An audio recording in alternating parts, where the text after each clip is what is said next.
Donc à la question concernant une personne qui voudrait se convertir à l'islam et qui trouve qu'il y a énormément de contraintes, est-ce qu'on doit lui répondre que non, finalement il n'y a pas de contraintes? Non, ce n'est pas une réponse. Parce que la contrainte est une chose relative. Déjà, toute chose dans la vie a des contraintes.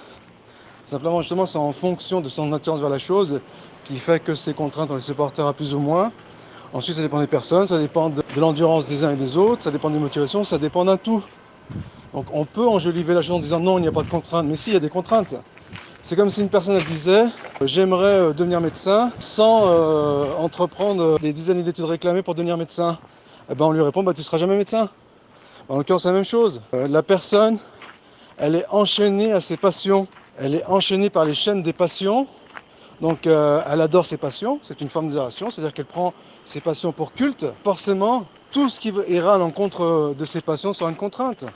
Et de toute façon, cette personne, elle fait énormément de choses dans la vie qui va à l'encontre de ses passions.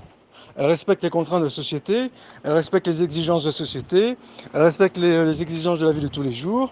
Et à la limite, c'est devenu une habitude, un rythme. Elle ne sent même pas toutes les contraintes auxquelles elles sont exposées et qui sont pires que les contraintes, certes pour certaines, qui sont proposées par l'islam.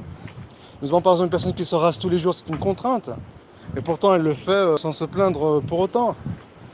Donc, si elle veut sortir des chaînes, des passions qui la traînent vers le bas, pour, certes, aller vers une autre forme d'asservissement, mais c'est une forme d'asservissement qui le mène vers le haut et qui lui permet son épanouissement mental, psychologique, à la fois sur Terre, et donc il lui garantit le bonheur sur Terre, quand bien même elle a une situation dégradée, et qui lui assure le bonheur dans l'au-delà.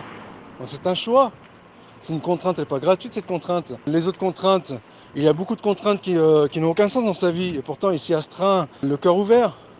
Donc il n'est pas pertinent de dire non, en islam il n'y a pas de contraintes. Si, il y a des contraintes.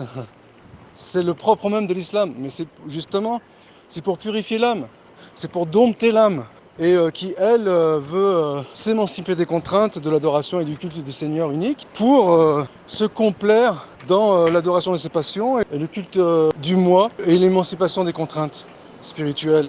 Mais elle se soumet à d'autres contraintes, qui, elles, sont matérielles, certes, mais ça reste des contraintes.